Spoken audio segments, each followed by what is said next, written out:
আপনারা দেখছেন news Hasan TV.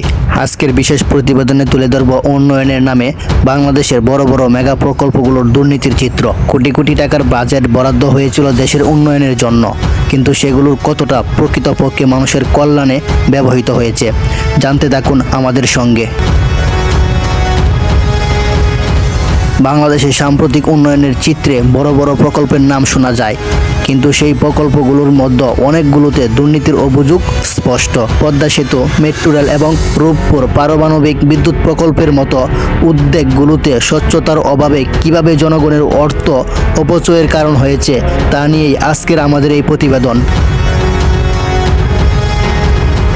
30,000 কোটি টাকা বাজেটে নির্মিত পদ্মা সেতু প্রকল্প বাংলাদেশের উন্নয়নের প্রতীক হিসাবে ধরা হয়। তবে বিশেষজ্ঞরা বলছেন, এই প্রকল্পের খরচ বেড়ে যাওয়া এবং কাজের ধীরগতির পিছনে দুর্নীতির একাধিক নজর রয়েছে। 22,000 কোটি টাকা বাজেটের মেট্রো রেল প্রকল্পও কিন্তু বিতর্কের বাইরে নয়। দরপত্রের অনিয়ম এবং অপ্রয়োজনীয় ব্যয়ের কারণে প্রকল্পের খরচ বেড়ে গেছে। জনগণের সুবিধা বাড়ানোর জন্য তৈরি এই প্রকল্প কি আদৌ তার উদ্দেশ্য পূরণ করতে পারবে? রূপপুর পারমাণবিক বিদ্যুৎ প্রকল্পে দুর্নীতি যেন মূর্ত প্রতীক।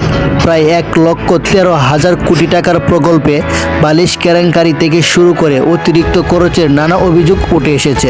এই প্রকল্পগুলোর অনেক অংশে দুর্নীতি হয়েছে। দরপত্রের অনিয়ম, অপ্রয়োজনীয় ব্যয় এবং কাজের মান বজায় না রাখার অভিযোগ আছে। এই ধরনের অনিয়মে দেশের অর্থনীতি এবং জনগণের আস্থা দুটি ক্ষতিগ্রস্ত হয়েছে।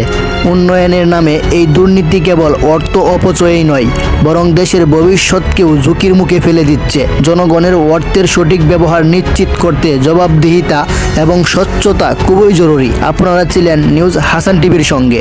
নতুন খবরের জন্য আমাদের সঙ্গে থাকুন। আমি মেহেদি হাসান বিদায় জানাচ্ছি।